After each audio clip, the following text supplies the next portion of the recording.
Yay Networks. 13 has been my lucky number for a while. Like, it's always a sign of good things to come for me.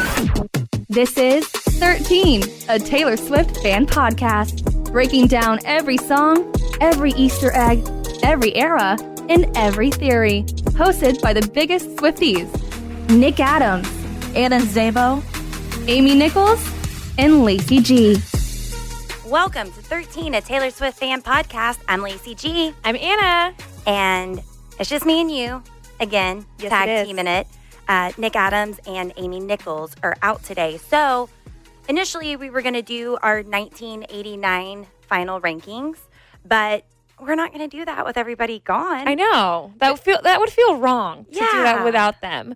But we do have something exciting today because last week when we posted our episode on New Romantics, which is the last song on the track list of 1989, we were like, this is our last 1989 song. Mm-hmm. But then we realized that on 1989 Taylor's version, on the Tangerine edition that was available at Target, there was another song on there, and that is Sweeter Than Fiction. Did we realize that? I didn't. I think at the very, very beginning of our breakdown, because we did the vault tracks first. Mm-hmm. And I think when we were doing our vault tracks, we got a message from someone being like, oh, are you going to do Sweeter Than Fiction? And I kind of figured like, oh yeah, probably like later. And then I forgot about it. Mm-hmm. And then, no offense to Sweeter Than Fiction, but I did forget about it. And then we were like, oh my gosh, our last song, New Romantics. And then we started getting more messages from people being like, what about Sweeter Than Fiction? So, of course, we cannot wrap up our 1989 era without doing a proper episode on Sweeter Than Fiction because Taylor decided to put it on 1989 Taylor's version, the Tangerine edition. Yeah, so thank you for reminding us, especially because we need to do another episode. And it worked out. And we're not going to do track rankings without our partners. So, Sweeter Than Fiction. I wish I would have done my research before today. Unfortunately, I didn't have enough time beforehand. Like, I didn't have any time yesterday, so I couldn't have done anything. But then as I'm doing my research, I was like, I wish I would have watched this film that it's about. But Taylor wrote this song after watching a 2013 biographical film called One Chance, and it's about Paul Potts. Are you familiar with this story? I'm familiar with what I've heard Taylor Swift say in interviews that I was listening to this morning, and it's supposed to be really uplifting. I mean, like the song is. And yeah, and so the song is featured on the soundtrack of the movie. Like, she didn't write it just for shits and gigs. Yeah. Yeah. Okay. Yeah. Okay. Just making sure that Just making sure that's clear. That this song is on the soundtrack of the One Chance movie. Yes. Okay. It's not in the movie? It's on the soundtrack. I don't know. I haven't seen the movie. Okay. If I'm being honest. Which is kind of funny, like us as like Swifties, because Taylor has written music for movies before over the years. People have asked me.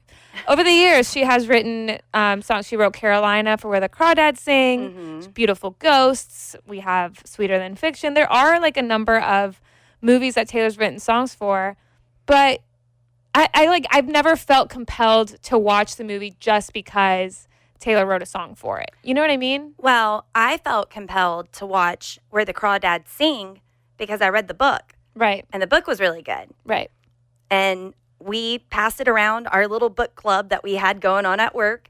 And Anna, you did not read the book. I started to, and I couldn't get into it. I gave up on it. I'm not going to lie. I read the first X amount of pages of the book, and it wasn't for me. And that was before we even knew that Taylor was going to be involved with the movie. Like, yeah, right? This was like way before.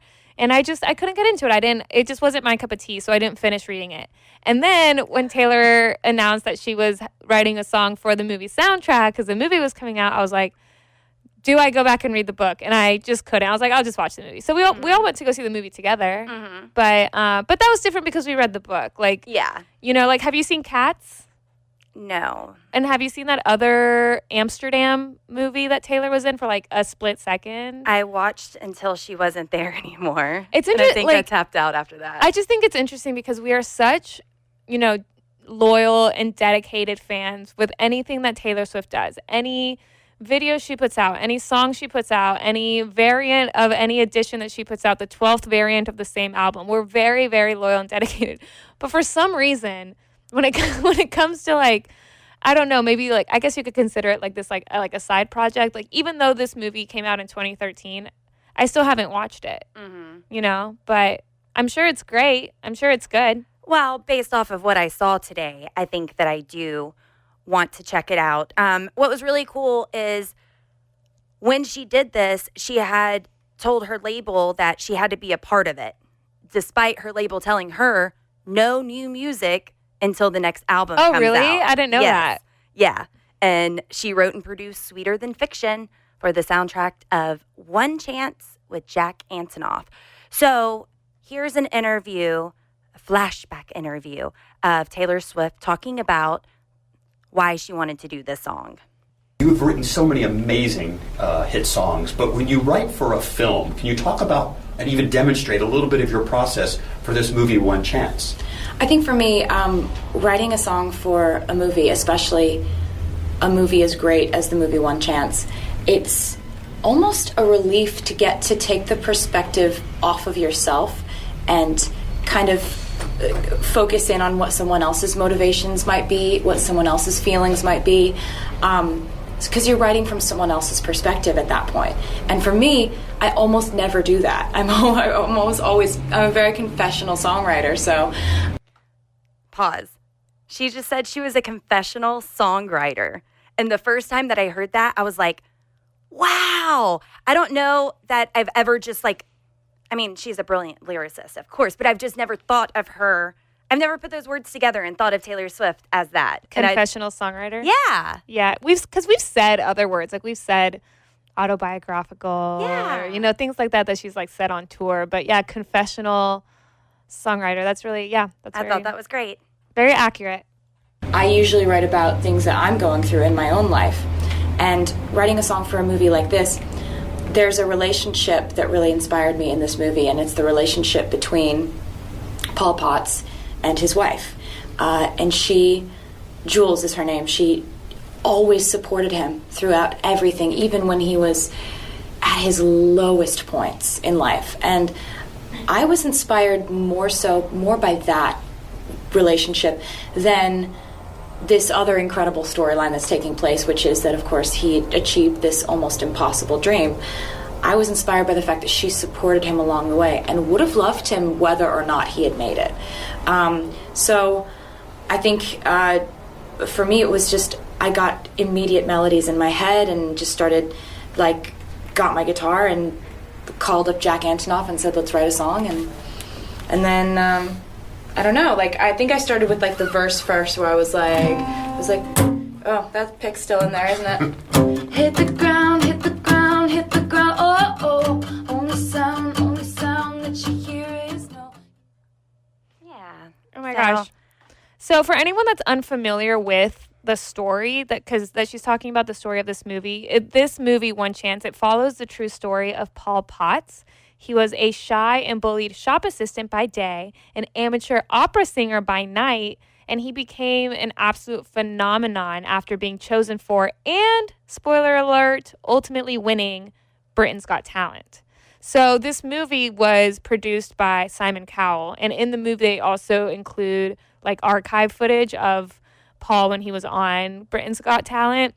And so this movie was produced by Simon Cowell, like I said, who was, you know, the like judge on Britain's Got Talent. And so back in 2013, it was Simon who approached Taylor because this was back in 2013. This was back when Taylor was connected to Harry Styles and One Direction, and Simon Cowell had that connection. So Simon Cowell, as a producer for this movie, approached Taylor with the idea of being involved in this project somehow. So then she watched the movie and she said she was so moved by the concept that she wrote a song for it with Jack Antonoff. And in the movie, Paul Potts is played by James Corden. Incredible. Yeah, I need some One Chance going on with me right now, man. Everything's been so hard. Oh, just listen to the song. Yeah. Listen to the song. This song also was nominated for Best Original Song Motion Picture at the 2014 Golden Globes. And it was very well received. Entertainment Weekly praised her approach to the subject matter, said the track is uplifting without being hokey and sweet without being cloying. Clawing? Cloying. I don't know what that means. I'll look it up later. And described the song as addictive. And she just got a lot of praise, saying this is the great makings of another hit. Cloying means, I looked it up, excessively sweet, rich, or sentimental. So what was the sentence again? That the track is uplifting without being hokey and sweet without being cloying. Okay, so like sweet without being over the top, I guess. Sentimental is what they're trying to say. So wait a minute. I'm learning words because of Taylor Swift and her lyrics. And now I'm learning words researching Taylor Swift and her songs. Because of the way that critics reacted to her songs. Yeah. Yeah. Incredible. I'm learning that's pretty so great. much. That's pretty great. This episode is sponsored by BetterHelp. This year has gone by so quickly. What's something you're proud of that you've done in 2024 so far? What's something you still want to accomplish this year? When life goes so fast, it's important to take a moment to celebrate your wins and make adjustments for the rest of the year. Therapy can be that tool that can help take stock of your progress and set achievable goals for the next 6 months. You know, it's so interesting because when you say that, it is a great time to pause and reflect. You think new year, new me. Like you have to set all of your goals for the years in January, at the very beginning of the year. But the idea of evaluating what the last 6 months have been and adjusting for the next 6 months, that's a great perspective, you know, because sometimes I feel like we put a lot of pressure on ourselves. And I've talked to my therapist about this. Like, I feel like I set goals for myself and then I just let myself down when I don't reach them.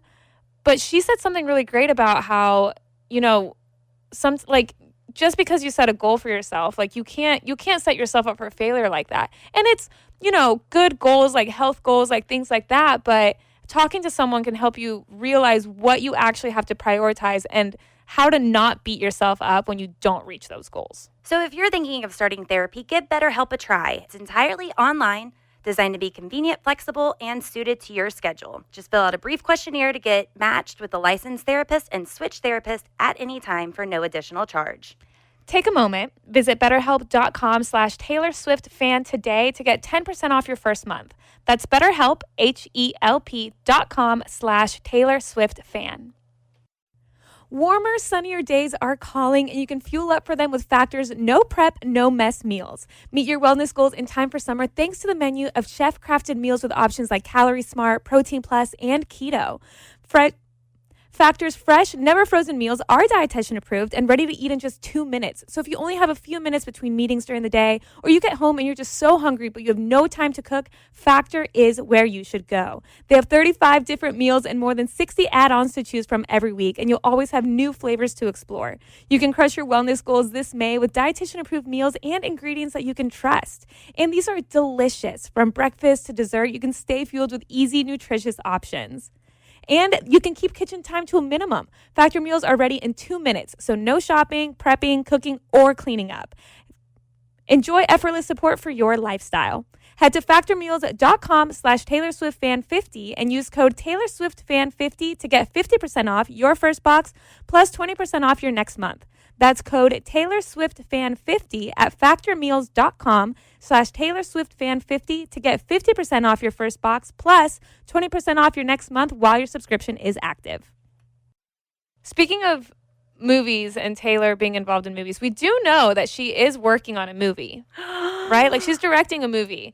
And this is something that she revealed like a while ago, and then the Eras Tour started and we kind of like we know, but we don't know anything about it other than the fact that it's like an original script that she wrote and she's directing it. That's all we know. We don't know who else is involved, who else is filming it or anything. But lately, there's also been a lot of rumors and speculation on if she's involved with Deadpool and Wolverine. Mm-hmm. Have you been seeing all these rumors? Yeah. Didn't Deadpool release a picture or something and they're wearing friendship bracelets? Yeah. Well, so it's been a rumor for a while because I believe that they said, or like Marvel, somebody at MCU revealed that they were going to introduce the character of Dazzler, who is this character that like is power through music and light, I believe. And the description of the character just like fits like Taylor Swift. So people have been like, oh my gosh, is Taylor Swift going to be Dazzler? Like this is going to happen. And we know that Taylor's really close friends with Ryan Reynolds because of like Lively. And there was one Chiefs game, maybe it was a Super Bowl, maybe it was a different Chiefs game, but there was one Chiefs game where Taylor was there and Ryan Reynolds was there. Hugh Jackman was there because they're just also really close friends. And It wasn't the Super Bowl. It was another one. Okay. And Sean Levy was there, and he's the director of Deadpool and Wolverine. And so when all of them were there with Taylor, and then they were hanging out in New York and stuff, people were like, okay, she's got to be involved somehow, right? And so, yeah, and so now we're starting to see all the press for Deadpool and Wolverine because it comes out in July. And one of the posters that was, like, the one that you mentioned, the one that was released, it's just, like, the hands of Deadpool and Wolverine, like, holding hands, and they're wearing friendship bracelets, and the friendship bracelets say IMAX.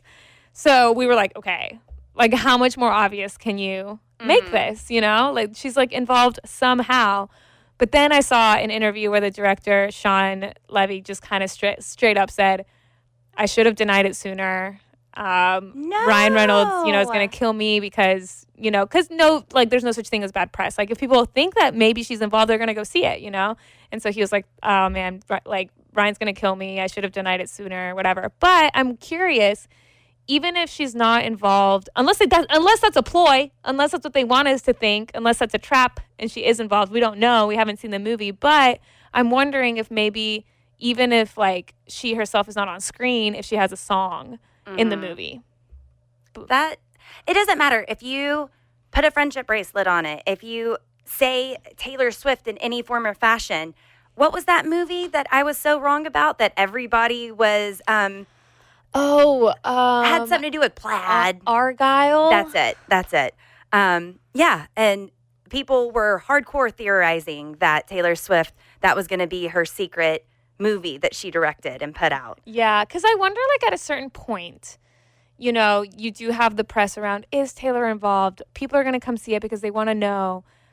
If you are involved, like, if you are involved with the project, let's say hypothetically, you are the director of the project, and there's speculation and rumor that Taylor Swift is involved, and then that becomes the topic of conversation in every interview and everything. And you're like, okay, well, maybe people are going to come and see it because they think she's involved, but then she's not. Are you just setting yourself up for bad press later because people are going to be disappointed? It's like, to what extent do you let a rumor fly because maybe it'll benefit you versus just shutting it down because you don't want to disappoint people and then ultimately have them be, like, angry at you, like, where, and I'm curious, I would love to talk to at some point, like, somebody that works in PR to kind of know, like, how do you handle that as a PR manager when you have somebody's name like Taylor Swift, rumors flying that she's involved with your project, like, as a PR person, like, what do you do? Well, because Jessica Chastain then was feeding into the rumors, was saying, oh, we can't discuss anything about, I don't know if she specifically said Taylor Swift, but I mean, I feel like what I saw on TikTok, she was addressing it.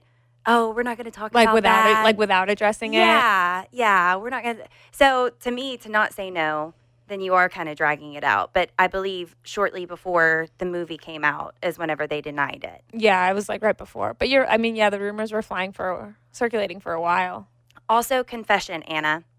I only interrupted you to say it wasn't the Super Bowl that all of them were at because I was proud of myself for having that sports knowledge. I'm proud of you too. And it's really not the sports knowledge. It's just more, no. It was her and Blake Lively and Ice Spice that were there for the Super Bowl. Yeah. It was another game that they went to. So I'm that's proud of it. you. I am proud of you for knowing that. That's the only reason why I interrupted you. It was not a big deal. No, we did not have to know in that moment. But I was like, I know this one. I might not know words.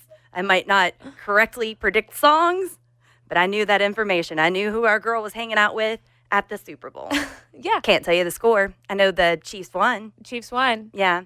And he missed the trophy and went running straight to her. Ah, the alchemy. Yeah. So beautiful. Shall we hear some voicemails from our sweet listeners? Yes. All right. All you have to do is give us a call. Reputation 89 214 1313. I have to think about it every time. Reputation being 6, just to be clear. 689. Yeah. What did I say? You said Reputation 89, but then you didn't specify the actual number. I'm thinking way too hard. Anyway, you can find our number. It's always in the description of this podcast. We have it up on our socials. We love hearing from our people. So listen what sweet girl Samara left in this voicemail. Hello, this is Samara. I was wondering if this is Taylor Swift's agent manager that works with Taylor Swift. If it is, please call me back at 270. Thank you. Bye-bye. Oh, she thought we were like Taylor Swift's manager or something? or agent or something? Yeah. Oh, that's cute. Do we call her? No, we're just going to let her down and be like, Oh. hi, we're actually just random fans. But we can tell her about the podcast. Well, she must have found the number somehow. Yeah. Whenever I saw the Google transcript for that, I was like, oh, I thought it was like someone with a connection, not someone like looking at calling us us. for a connection. Yeah. But okay. Sorry for the letdown. I'm let down that we don't get to call her. I'll call her later and tell her about the podcast. Don't worry. Okay. I've got her number. So our sweet Emily not only coined a new term, she also takes care of others. Hi, 13 Podcast. My name is Emily, and I'm calling from St. Louis, Missouri. I'm the lobster who recently sent you that secret poet surprise. And I'm so excited that you are officially entering your poet's era. It's such an incredible album, and I think it's quickly becoming a fan favorite. Poet's Stud is incredible, and I think The Smallest Man is one of her best performances ever. My current favorites on the album are Down Bad, The Black Dog, and I'm Gonna Get You Back, but not necessarily in that order. I just wanted to say how much I love your podcast. I've been listening along since the very beginning, which I guess makes me a day one lobster one. I love clowning along with you during my commute to work, and I love the surprise song game. I'm really hoping we get an announcement soon, maybe in London. Side note, I love that she played Crazier recently, and I'm really hoping she puts that on the debut Taylor's version. Anyways, thank you so much for all that you do. Long live, and I love you all so much. Bye. So awesome. So that's our sweet listener, Emily, who reached out and said, I have an extra copy of Tortured Poets Department signed album, and I want to send it to y'all for a giveaway. Mm-hmm. So how sweet and how thoughtful to say, I got an extra one. I know, really. And yeah, we are going to be giving that away very, very soon when we kick off our Tortured Poets Department era. So no plans yet. We're not doing that just yet, doing a giveaway, but we will be doing a giveaway thanks to her sweet and thoughtful gift to other people. Hey, I've got extra Taylor Swift stuff. Why don't you give it to someone else? I know, I'm really excited. That was very, very kind. So sweet. Very so kind. sweet. And Emily, I talked to her on social media. She sent me a picture of her dog, and her dog's so cute. Yeah, she's so thoughtful, so lovely. Aww. And I love the people in the Swiftie community.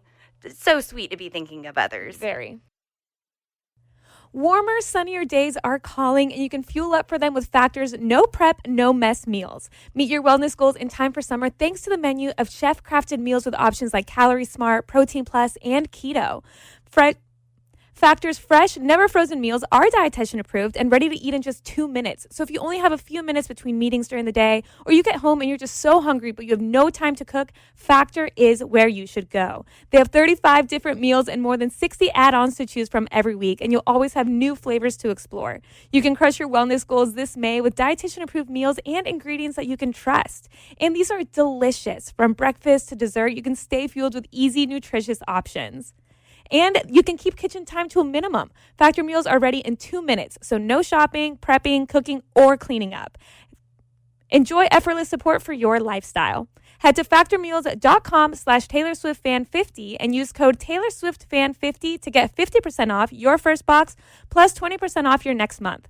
That's code TaylorSwiftFan50 at factormeals.com/TaylorSwiftFan50 to get 50% off your first box plus 20% off your next month while your subscription is active.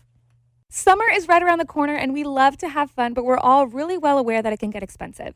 And when you have financial goals, you need to decide what's worth it. A Chime checking account helps you reach your financial goals while still enjoying your summer. Are you traveling at all this summer? Maybe to hit up another Eras tour date? And look, sometimes you know that you don't mean to overdraft, but it just happens when things start to add up. And Chime allows you to overdraft up to $200 with no fees, which at times can be a total game changer. You can set up your direct deposit with your Chime account, and you'll be notified to enroll in SpotMe. Live it up this summer and make progress towards your financial goals with Chime. Open your bank account in minutes at chime.com/TaylorSwiftFan. That's chime.com/TaylorSwiftFan. Chime feels like progress. Banking services and debit card provided by the Bancorp Bank N.A. or Stride Bank N.A. members. FDIC. SpotMe eligibility requirements and overdraft limits apply. Boosts are available to eligible Chime members enrolled in SpotMe and are subject to monthly limits. Terms and conditions apply. Go to chime.com/disclosures for details. And one last one. Our one listener in Arizona admits she has an obsession. Hello, my name is Carolina. I am from Arizona. A 1 year Swiftie. My best friend and Anna were the ones that made me want to listen more to Taylor Swift, and now I'm obsessed. And ever since the Torture Poet Department came out, that is all I've been listening to, just over and over and over, and in order, like not shuffle or anything. And today, I, for the first time since then, decided just to put Taylor Swift songs and shuffle. And then Exile came up, and I was like, oh my God, I do love all her songs. Exile is so good. I've been just focusing so much on the Torture Poets Department that I forgot how good Exile is. Anyways, that's just something that I would want to share with like a major Swiftie friend. And my friend is a Swiftie, but I feel like I've become a little bit of a crazy one. So I thought that you might be more on that level for me and wanted to share that with you guys. Love you. Bye. Love you. That was so sweet. And I was just trying to get the one listener in Arizona thing going. We've never said that before. Yeah, because we have one listener in Ohio. Only one. Only one in Ohio. Only one. Wait, that's so cute. And that's also what I love. I mean, and we've said this on the podcast before about how sometimes you listen to a song a million times, but when you see it performed live, it like changes the way that you feel about it. And I think the surprise song section is really doing that a lot. Like Exile, like she said, like performed acoustically is phenomenal, especially with the whole crowd. Mm-hmm. I felt that way too with My Boy Only Breaks His Favorite Toys. It was one of like the earlier songs that she performed as a surprise song from Tortured Poets, and seeing it acoustically and hearing the crowd sing with her, like it kind of changed it for me. Like not that I didn't like it before, but it elevated it. So that's the way I feel about I Don't Want to Live Forever. Oh, yeah. That song was killer live. And then, forever. So I want to know, Anna. Yes. Are you still only in your Tortured Poets Department era? Or are you back to shuffle? What are you listening to? I'm still strictly on Tortured Poets, but Tortured Poets on shuffle. Mm-hmm. Complete the anthology, like all of it. Like as soon as I get in my car, that's the only thing that plays. Of course, I've been also listening to Espresso and Please, Please, Please by Sabrina Carpenter. Mm-hmm. But that's like, I don't know. Like I listen to that like with other people, or when it's me alone in my car, it's Tortured Poets diet. I'm still on Tortured Poets, but I will go back to the complete discography, especially whenever we're getting ready to do song guesses. Mm-hmm. So there are songs that I still listen to, and I'm like, man, it's been a minute since I've heard this, and what a great song, or songs that I'm still learning. Coney Island became a favorite of mine this year, and that's a song that I've heard for forever, but never really listened intently to it and took it all in. Sometimes it just takes a little bit more time, for sure. I recently, because I mean, I've had Spotify for years, and Taylor's my number one artist on my Spotify Wrapped every year. She's always number one. It's more so of a surprise of like how many minutes I spent listening or like what like the top 5 songs or top 5 albums are. Like that's more of a surprise than like, is she number one, obviously. Anyway, Ryan and I, my husband Ryan and I, we've been talking about, saving money, combining accounts on things. And we're like, yeah, we should probably do the duo, like family plan with Spotify. Mm-hmm. And I was like, I don't want to lose all my data. I don't want to lose all my Taylor Swift listening data. So maybe next year.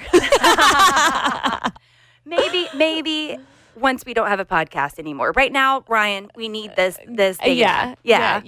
I need it. And I also thought, I was like, I'm going to ruin all your data because suddenly Taylor Swift is going to become your number one on your Spotify Wrapped. But that's interesting because, I mean, I don't have anybody to share an account with.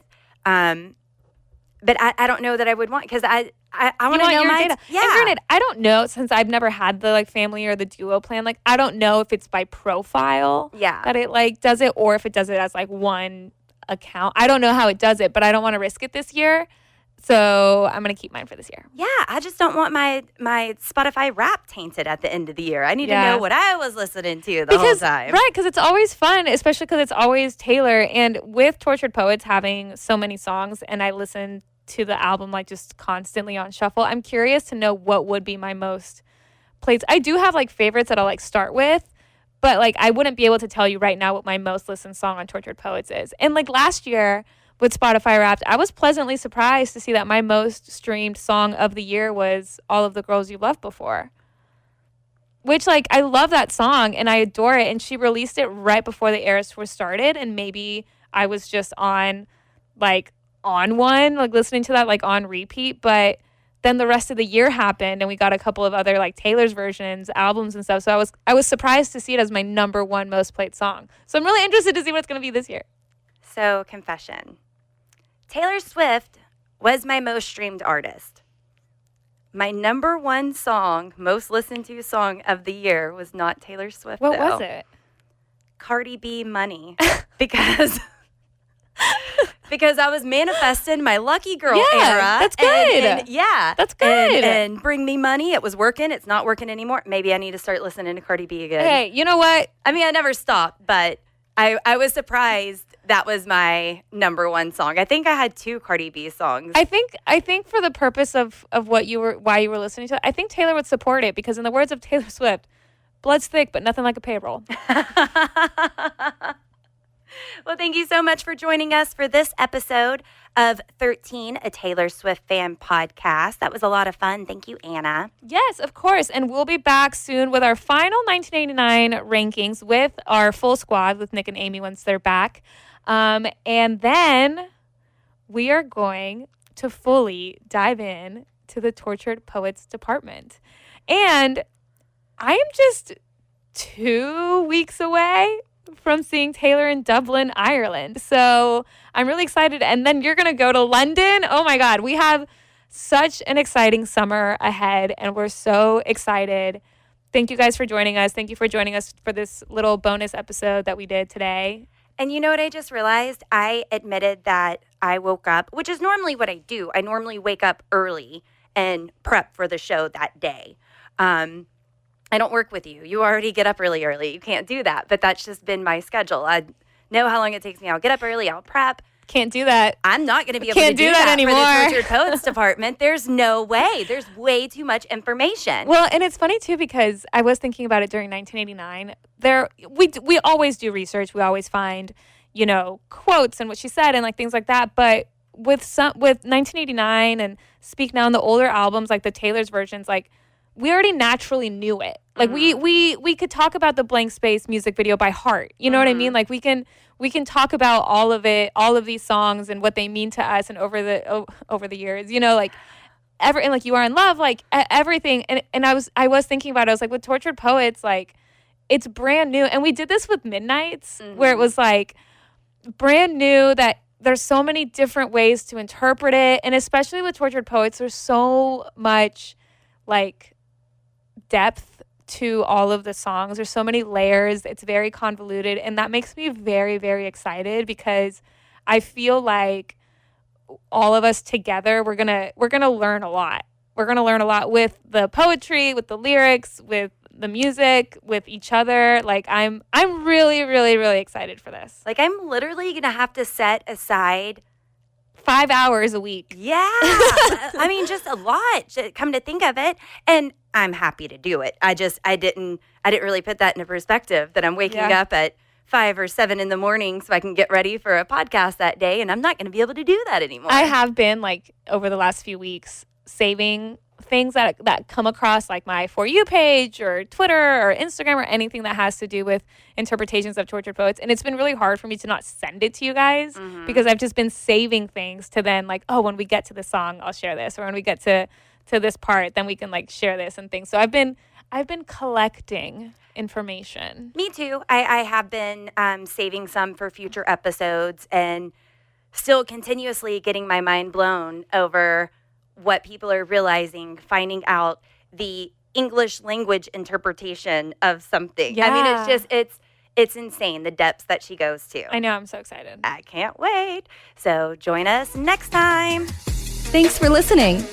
The 13, a Taylor Swift fan podcast.